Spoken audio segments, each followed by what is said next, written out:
It was a long and wacky year in the NFL with plenty of surprises and its share of excitement. So today, let's take a look at the best of the best with my end of the season awards. And what's crack-a-lackin'? It's your boy Broshmo, just in case you did not know. So go ahead, become a bro and subscribe. Leave this video a thumbs up if you enjoy the content as always. Let me know what you think in the comments section below. Let's have that nice, beautiful football discourse. I'll be giving my end of the year awards in this video, as well as my all pro teams. I'm doing one for the AFC and one for the NFC. That way we could talk about a whole bunch of players that had stellar seasons. But quick shout out to today's sponsor, Underdog Fantasy. If you like weekly fantasy or player prop bets, then check out Underdog Fantasy, especially with the divisional round coming up. Just because we're in the playoffs means your betting season is over. So check out Underdog Fantasy. Use promo code Broshmo when you sign up, and they will match your deposit up to $100. Promo code Broshmo when you sign up. But remember, my friends, bet responsibly. Let's go ahead and start with my AFC All-Pro team. Starting with the offense, we got Patrick Mahomes. Man, Patrick Mahomes was just really good this year. That's just the case. I think he was the only quarterback to throw for over 5,000 yards, throw for over 40 tutties. Joe Burrow, Josh Allen were really good, but I mean, Patrick Mahomes, man, he was just that next level of special. And then at running back, I have Josh Jacobs. I also included Austin Eckler in this flex spot. I typically do two wide receivers and I have a flex spot to open it up just in case a running back really has a spectacular year. And in this case, Josh Jacobs and Austin Eckler both did have really good seasons. Josh Jacobs ended up going for over 2,000 yards from scrimmage. He led all of the NFL in forced missed tackles. It was just a really good year for him in a contract year, more importantly. And then on top of that, with Austin Eckler, he ended up going for over 1,600 yards from scrimmage. Love to see that. He had like 18 tutties. That's why I felt the need to include him in this ahead of maybe a third wide receiver I wanted to add. Because straight up, Tyreek Hill and Devontae Adams were kind of shoo-ins. They really were. And then looking at the next guy up, I was probably looking at Stephon Diggs. And ultimately, I looked at him and I was like, you know what? Eckler has more yards from scrimmage and he has more total tutties. So I felt like Eckler definitely deserved it. He had a very quality year as well. But a special shout out to Stephon Diggs. Travis Kelce, no one's really touching him. Let's be honest. No one's touching Travis Kelce in terms of tight ends. The next closest tight end in yards was Mark Andrews. And Mark Andrews had a whole 500 less yards than Travis Kelce. He's the best tight end in the league currently. And then you're going to see that I got a spot for place kickers here, and it's not Justin Tucker. What the heck? Justin Tucker, he's always a shoo-in for this spot, but Daniel Carlson was really good this season. Both him and Justin Tucker were exceptionally good. Ultimately, at the end of it, you had Carlson. He had the better field goal percentage with 91.9%. He was more consistent from 50-plus yards than Justin Tucker. Granted, the Ravens had Tucker kick a ton of 60-plus yard field goals this season, but ended up giving it to Carlson. Let's get some fresh blood in here. Looking at the offensive line, Laramie Tunsil, he was the best left tackle. And okay, offensive line, I stayed specific to the position and what side they played on. So with right tackle, I went with guys that at least played a majority of their snaps at right tackle, and so on and so forth. And we'll get to that when we talk about Jack Conklin. But Laramie Tunsil was easily one of the best offensive linemen in football this season. I don't think many guys were touching him. He only allowed 17 pressures and a sack on the season. Legit, man. He was just that next level of good. Probably the best tackle in the league this season. And then we got a Joel L. Bitonio. I'm really bad with last names. I really hopefully I didn't mess that up, man. This guy's been around the league for forever, or at least feels like forever, like going back to the Joe Thomas days, and he's just been good. He's just been steady. I don't think anyone really came close to matching his production. Maybe Joe Tooney, but that's about it. Then Creed Humphrey, man, best center in the AFC, easy. My boy Connor, I would say Connor Williams from the Dolphins. Fins up, baby. Fins up. He came close. We could also probably give a shout out to Corey Lindsay. But Creed Humphrey, man, since entering the league, he has just been great. Michael Onwenu has been one of my favorite offensive linemen in the league. I was high on him coming out of Michigan. And he's just had really good years. He's just been exceptionally solid for the Patriots. Robert Hunt was probably close, but I mean, Wayne New had allowed 7 less pressures, 2 less sacks. Kevin Zeitler was close, but I mean, even then, his numbers just don't compare to Onwenu, man. Onwenu was exceptionally good. A guy that's actually versatile, but this year actually specifically played right guard only, which you love to see. Just guys being able to stick at their spots. But, I mean, there are cases where, you need a guy that's versatile and moving. He is that guy. Like, if the injuries happen, they know they can rely on him maybe to shoot out to the tackle spot if they need him to, or onto the other side of the line. And then when it came to right tackles in the AFC, there wasn't a ton of like really good ones to pick from. Like there was Morgan Moses, Brandon Smith, but like again they all kind of paled in comparison to what Conklin did this year. Granted, he missed 3 games, but like the pressure he allowed was legitimately less than double of guys like Moses and Smith. So like he ends up getting the right tackle nod here for AFC All-Pro. I ended up finding out, oh man, a lot of the good tackles are in the NFC right now. They really are. And then Marcus Jones, man. Marcus Jones is my return man. That's what it is, return specialist. If you're not familiar with RS. I was trying to figure out, how can I put return here? I don't want to just put R, so return specialist. But Marcus Jones, man, he had a pick 6, had a receiving touchdown, and then he had a punt return that was a game winner for the Patriots against the Jets, dude. Just a really good year. He actually had a really good year kick return as well, going for over 600 yards in kick return. So, like, dude, good year from the rookie.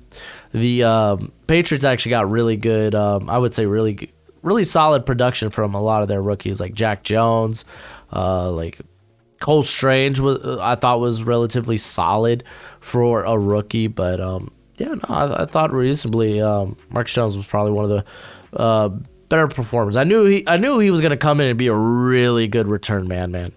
I think like he had 4 or 6 returns his final year there at Houston. And then on to the defensive side of the football, Myles Garrett. Myles Garrett has the best win rate in the NFL with 24%. He's just good, man. He's good like every year, all the time. The pressures weren't nearly up there for him this season, but they were high enough. They were 3rd best in the AFC. 18 sacks was, I think, best in the AFC. Might have even been best in the NFL. So he makes it here. Max Crosby actually led the AFC in pressures with 81. So good for him, man. He was very. He was like the lone star there for the Raiders defense this season, but a solid year from him. Chris Jones, I think, has emerged as the best defensive interior player in the league with Aaron Donald kind of being banged up this season.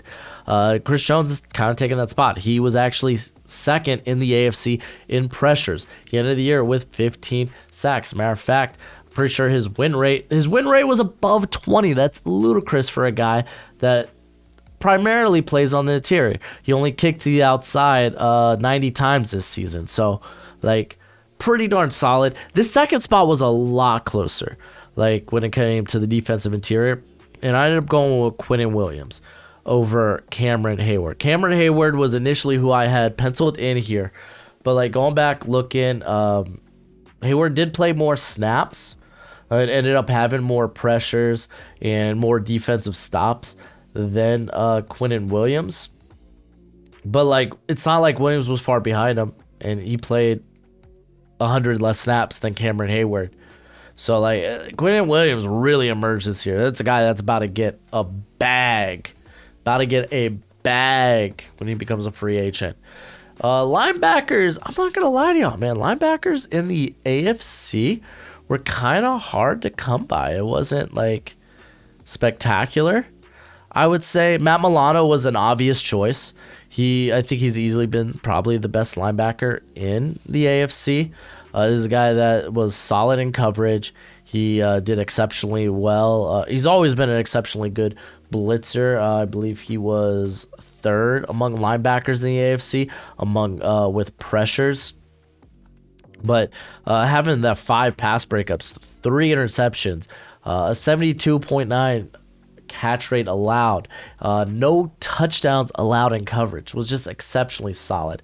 Now, this next Raekwon Smith was actually a bit tougher because to be fair, like, he was okay at the beginning of the year in Chicago, but it was like he was extraordinary with Baltimore, which led to Patrick Queen to be really, really good.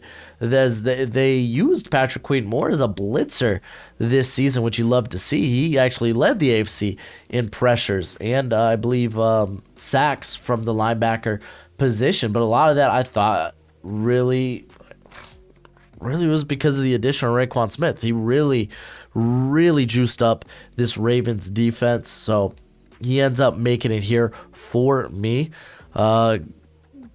We'll talk about special teams at the end, but at corner, Sauce Gardner and Patrick Surtain II were easy choices for me here, especially Sauce. Sauce might have been the best corner in the NFL this season, and I'm willing to die on that hill. It's an easy hill to die on.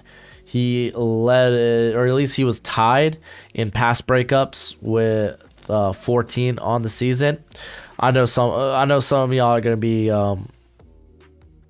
in the chat be like, oh well, this guy had this many pass breakups because the NFL includes an interception also as a pass breakup, and it's stupid. It's ridiculous. They're two separate things. They're literally two separate things. You might be like, oh well, he didn't have the interceptions. He only had 2, and it's like the dude I think he was the only one in the NFL to allow a sub 50% catch rate this season. He was legitimately locked down, shut down, goodbye, kiss your mama, because you're going to be no showing if you're lining up against the Sauce. That's really how it was. Now, Patrick Surtain, he had 7 pass breakups, 2 interceptions, allowed a 58% catch rate, but only for 400 yards. He was another guy that was exceptionally good this year. Now, getting this last spot was really hard, and I ended up going with Marlon Humphrey because he might be one of my favorite players in the NFL. He may or may not be. I almost considered Michael Davis, who played really well when J.C. Jackson went down for the Chargers. Not to say J.C. Jackson was playing exceptionally well. There was Darius Williams, who once he kicked outside for the Jags, played his best football this season. It was really, really good. Like, there were a lot of guys up for this spot. There really, really were, but I felt like Marlon Humphrey, he kind of falls in between he showed good ball skills again this year. He was consistently shut down. He was playing in the slot and on the outside, and I just feel like he's consistently just great every season. Mika Fitzpatrick was an easy pick here at the safety position. Phenomenal year. Very, very nice. The other safety spot was a bit more tougher. The other guy I was thinking about over Jesse Bates was Justin Simmons, who that's another guy I just love. Justin Simmons just always plays great football. He really does.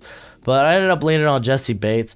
Bates was a bit better of a tackler by like a whole 5%, which that's actually pretty significant when it comes to missed tackles. But he was a much better tackler out there in space or coming downhill. And I believe while he still had 4 picks, but he had 3 more pass breakups than Simmons. He allowed less touchdowns this season. So, and he actually allowed, I think, among the least yards in coverage for safeties or guys that played deep safety on a majority of their snaps. So Jesse Bates is sneaking in here just over Justin Simmons. And then punter Tommy Townsend. This one was I think who was the other cat I was decided on? Was it I think it was AJ Cole. I think it was. Yeah, it was AJ Cole from the Raiders, which the Raiders actually had a lot more guys make this list than I expected. They really did. But at the end of the day, man, like Townsend, he had the better better net average. I believe he had the longest punt in the AFC. He had the lowest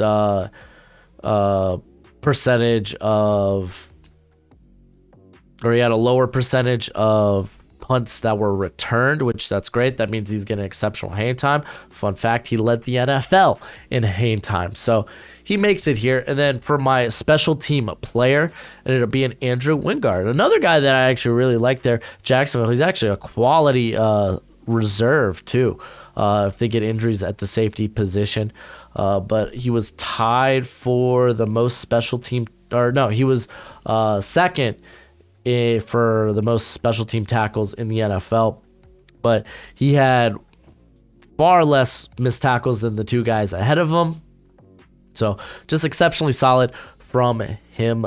Good on you, my brother. All right, on to the NFC, starting with the offense. Jalen Hurts, easy, super easy. Jalen Hurts was phenomenal this season. He missed 2 games. He had over 700 yards rushing. Everything just started to click for him. He led the Eagles to an 11-0 record, I believe, before they ran into the locomotive that was Taylor Heineke. I think Heineke was definitely balling then, right? Pretty sure that's when they went on their little win streak. But Jalen Hurts had an exceptional year. There was really no one else in the run-in.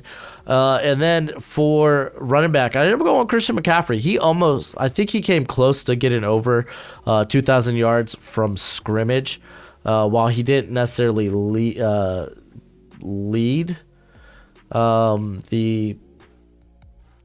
the NFC in rushing yards. That was Saquon Barkley. McCaffrey ended up having just more tutties total. He had more total yards, and I mean, he was traded for it, right? And it felt like that made all the difference. Like I don't know why this feels like a career resurrection after being hurt for the last 2 seasons. Like he's reemerged as, hey, I'm still one of the best running backs in the leagues, guys. Don't forget me, haha. Justin Jefferson had an absurdly amazing season. He really, really did with 1,800 yards receiving. He was an easy choice here. Looking at the other receivers, A.J. Brown was second in the NFC in receiving yards and actually led the NFC in receiving touchdowns with 11. And then CeeDee Lamb is the next guy that slides in there with over 1,300 yards receiving and 9 tutties. So those 2 were, I thought those 2 probably deserved to be mentioned here, maybe over a Saquon Barkley. And then this tight end one was exceptionally tough. This really was. So I go with George Kittle over TJ Hawkinson. And I can already hear the debate. I really can. Because it's going to be, well, like, Hawkinson had more total yards and more receptions. La-di-da. And I will tell you, those were the only two categories he led over, did I say Kelsey? George Kittle. Like, Kittle had 5 more touchdowns on 26 less receptions. He was averaging more yards per reception. He had 4 less drops. They had the same amount of forced missed tackles. It's like, Kittle, if he got the ball more, man, like, this would have been an easier pick. Not to take anything away from, like, Hawkinson's had a exceptionally great season. Not to take anything away from him, but yeah, no, I think Kittle was a bit of an easy decision on my part. The offensive line was exceptionally tough, though. I ended up going with Andrew Thomas over Trent Williams.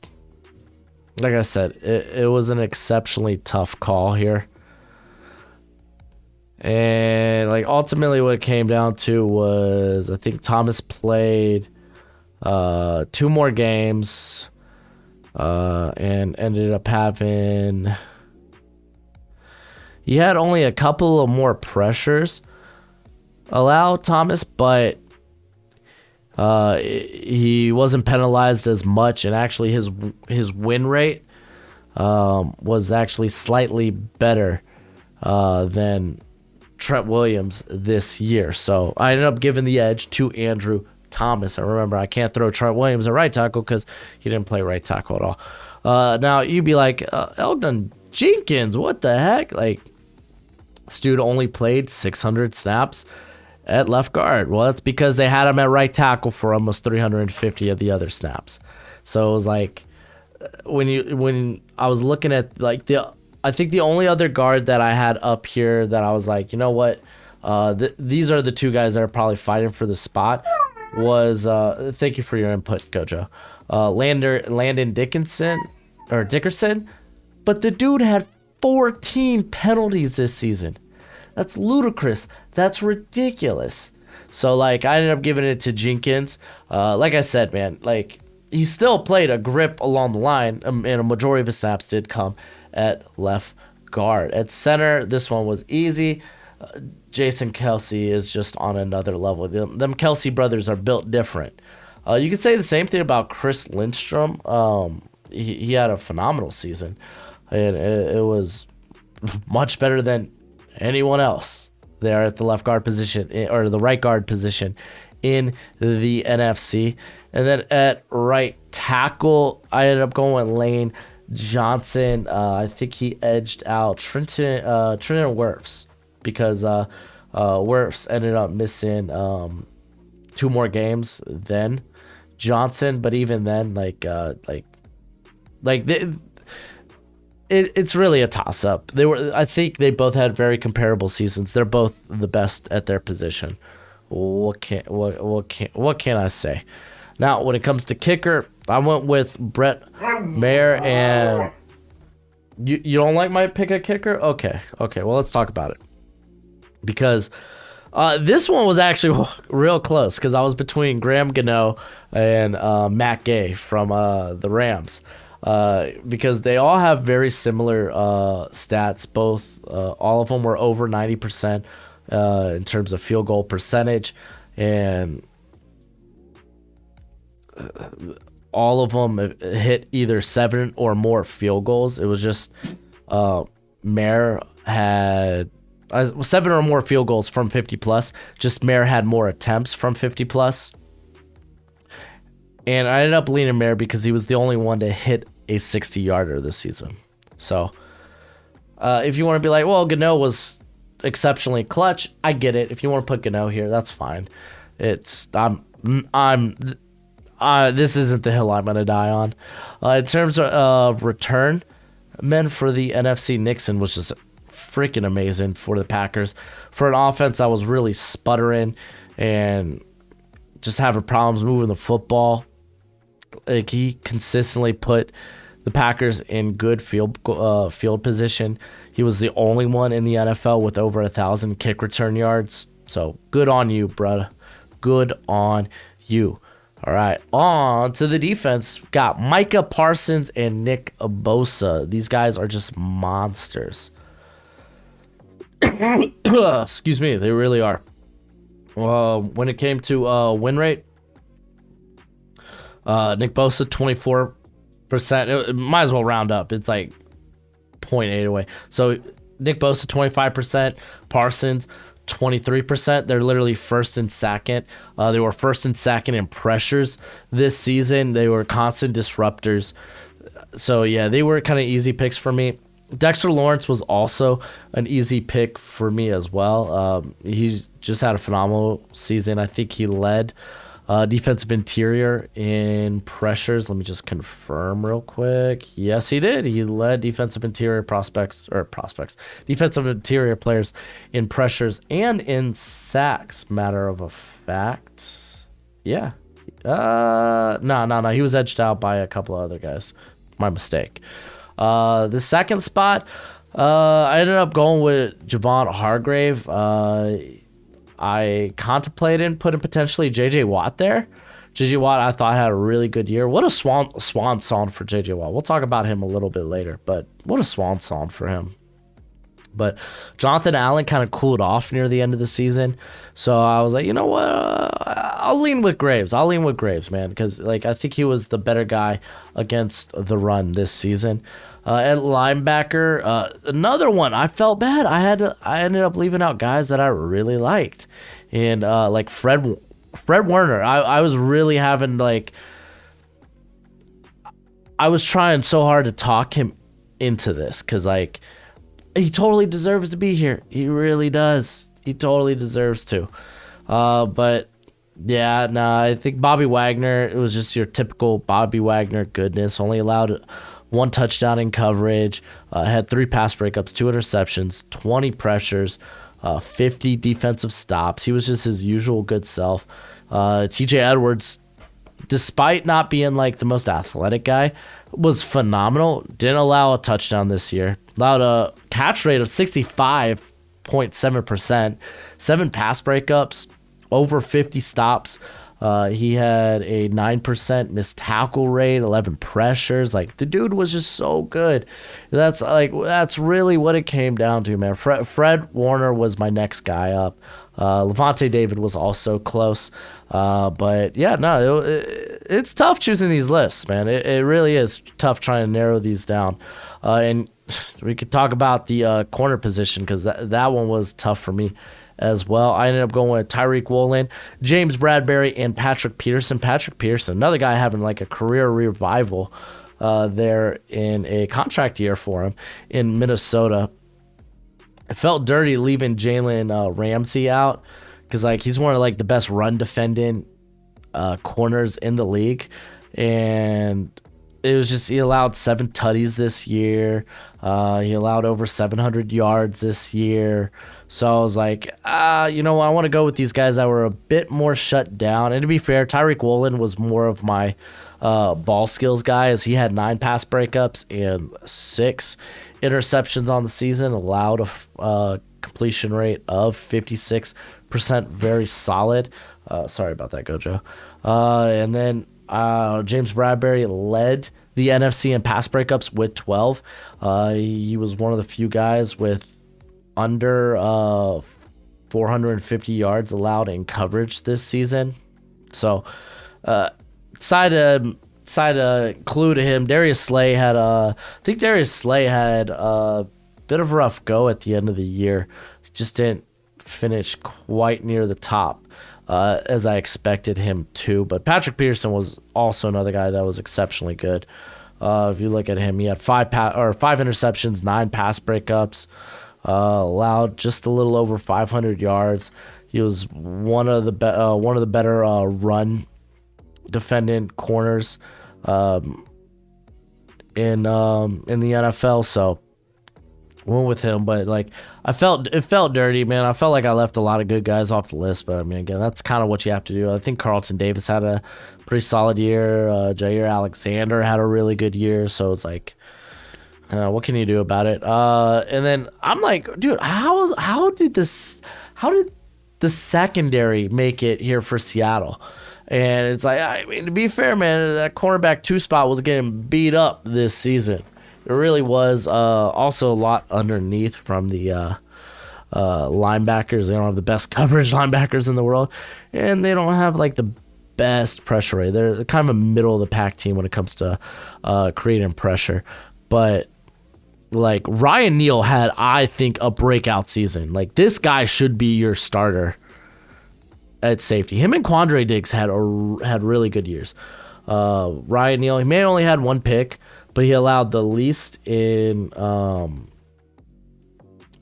not the least, but he allowed the 6th least in coverage among safeties, while Quandre Diggs was 4th. Diggs did have the 4 interceptions this year, but I mean, Neal had 6 pass breakups. When we're talking about stops, Neal was exceptionally good, one of the better run stuff in safeties in the league. So like, I don't know. I knew Neal was gonna make this list for me. It was just a matter of like, who'd be next. I feel like Eddie Jackson would have made it if he didn't get banged up. There, he was having a really good year for getting hurt.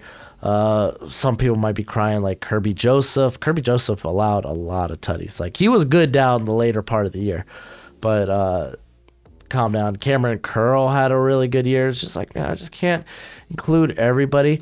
Real quick, let's talk about Jeremy Reeves, because he led all of the NFL in special team tackles with 16. No, he was second with 16, but he had less missed tackles. It was kind of a toss-up between him and George Odom.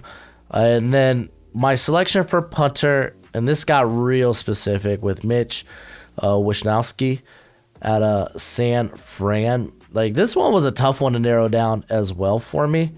And it came down to like this cat was consistently pitting guys inside the 20. He pinned guys inside the teams inside the 20 32 times this year. So that kind of killed his net average. He was the least returned punter in the least returned punter in the NFC this season. And like this guy knows how to pinpoint the football, dude. He really does. Like, you know how people say like when a quarterback's out there like throwing dots, that's what he does with his foot. So it's like, I don't know. It was kind of tough. I'm not the guy to be giving out these special team awards. I'll just say that. But I like to think at least I gave it the good old college try. Now let's go ahead, get to my awards for the 2022 NFL season. To open up the awards, we're going to start with MVP Player of the Year. It's Patrick Mahomes. Of course it is. He threw for over 5,000 yards. He threw for over 40 tutties. Led his team to a number 1 seed in the AFC. The guy just played great. He's kind of one of, if not the best quarterback in the NFL. Honorable mentions go to Jalen Hurts, Joe Burrow, Josh Allen, Justin Jefferson. You'd be like, oh, receiver, that's cool. And I kind of I took MVP and I was like, you know what? I wanted to make it like most valuable player. I want, like, they have to have inherent value to their team. And I honestly think Justin Jefferson added so, like, the Vikings without Justin Jefferson, I think, would be a mess. It really would. And you can say that about a lot of the top wide receivers, I guess, around the league. Well, but Justin Jefferson, he led the NFL in receiving yards. So I felt like he was justified in being included here. But Patrick Mahomes is taking it home for the Chiefs. Next up, we have Offensive Player of the Year. And this one, I don't include quarterbacks because MVP typically is a quarterback one award. So Offensive Player of the Year, no quarterbacks allowed. And I have Josh Jacobs. And you might be like, well, didn't you just have Justin Jefferson under MVP? And I'm saying how much value he gives to his team. I think Josh Jacobs just had a special season. I believe he finished with over 2,000 yards from scrimmage. He did this in a contract year, led the NFL in forced missed tackles. It was just freaking special. And then, of course, you got a few of the receivers here that just, it was business as usual for them. Justin Jefferson, Tyreek Hill legit he felt like the offense for the Dolphins. I mean, I remember that Chargers game where he literally recovered a fumble and returned it for a touchdown. It feels like he's the offense. Devontae Adams, though he would go cold in games, but still his numbers were ludicrous this year. And then Christian McCaffrey, man, you got to throw him up there. He was close in terms of yards from scrimmage to Jacobs, and another guy that I think that meant a lot to the Niners to help them get over that curb, I guess, so to speak. But it was either a second or third game where he had a receiving, a rushing, and a passing touchdown. So, yeah, but congratulations, Josh Jacobs. Now on to Defensive Player of the Year. I have Nick Bosa. Nick Bosa was ludicrous. 25% pass rush win rate. He led the NFL, tied with Micah Parsons in pressures this season. Nick Bosa is just ridiculous. He's ludicrous. I think he's one of the best defenders in the league.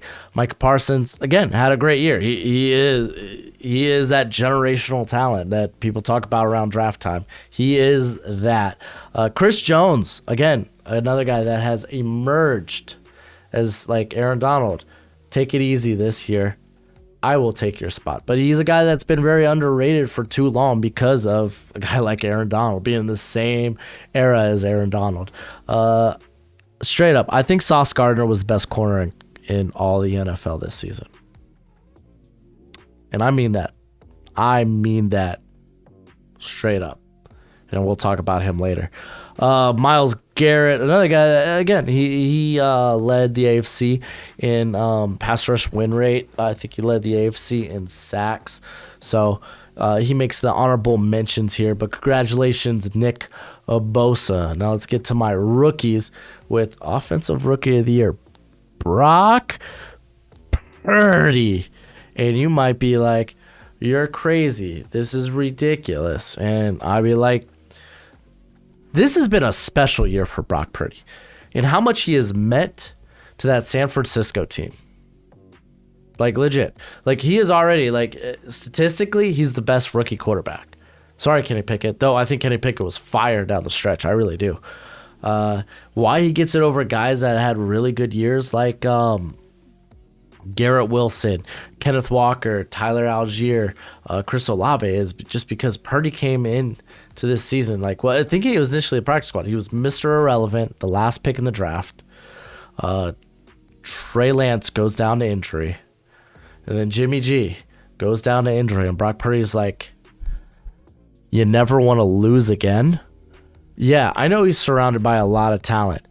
But this guy, he's not just a game manager. He's making good throws. He's making good reads. Like, he's playing good football out there.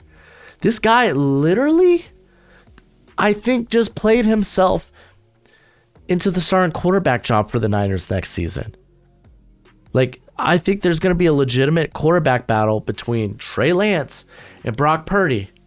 One of them, last pick in the NFL draft. The other cost 3 first-round picks.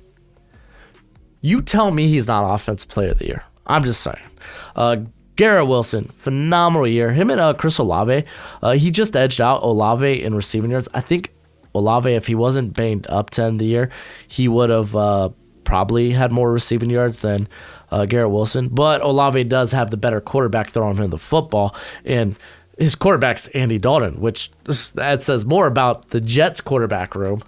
Kenneth Walker, great year. Unfortunately, when Rashad Penny got hurt, Kenneth Walker just pick up the load, man. Picked up the load and got going. Tyler Algier really ended the year exceptionally strong. If you go back to my, typically, like right after the draft, I'll do my candidates for rookie of the season for defensive and offensive. And Tyler Algier was my 10th guy. Like, I do a top 10 with that. And he was that 10th guy. I was like, oh, man, watch out for this cat. Watch out. All right, let's go to the defensive side of the football with Sauce Gardner is my defensive player of the year. Straight up. You're going to have to fight me on it. You'd be like, oh, Aiden Hutchinson had more interceptions than him. It's like, yeah, and Sauce Gardner was probably the best corner in the NFL. Can you say that about Aiden Hutchinson? Was he the best pass rusher in the NFL this year? I don't think so. And if you want to come at me about like Tyreek Woolen, well, Tyreek Woolen had 6 interceptions. It's like, okay, Sauce Gardner had more pass breakups. Don't talk to me about like, oh no, like Tyreek Woolen had like double-digit pass breakups. That because NFL and ESPN include interceptions as pass breakups, and it's ridiculous and it's silly. So Sauce had more pass breakups. He allowed far less touchdowns. Tyreek Woolen allowed 5. Sauce allowed 1. He allowed 150 yards less. He allowed a 10% less completion rate. Again, Sauce was the only corner with a sub 50% completion rate this season. And I think he's a better run defender than Tyreek Woolen. And that's not to take away anything from Tyreek Woolen. I'm just saying, you're trying to compare Tyreek Woolen to the guy who played like the best corner in the NFL. Tyreek Woolen had a banger year. That's why he's an honorable mention. Aiden Hutchinson, another guy that had a really good year. He ended up getting the sack record for rookies, edging out teammate James Houston, who honestly could have made the list. I just wish he played more snaps. He's just playing that pass rush, designated pass rush only role where he's on the field on passing situations, passing downs. So it's like, yeah, whenever you're on the field, the only thing you're asked to do is pin your ears back and go after the quarterback. Your numbers kind of get inflated. Like Hassan Reddick's like really good at that. And that's not taken away from anything they do. Like they're disruptive. They make plays.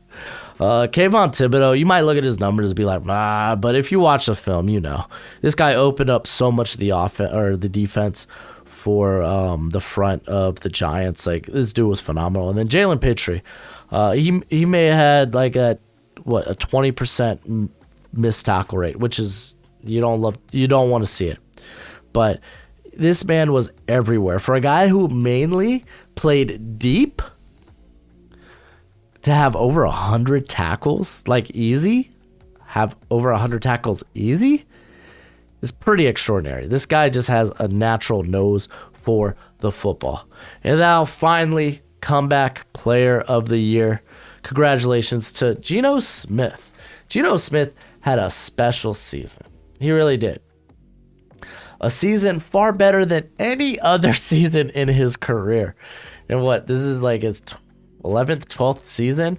And probably just got himself a nice extension there at the Seahawks or a starting gig somewhere else.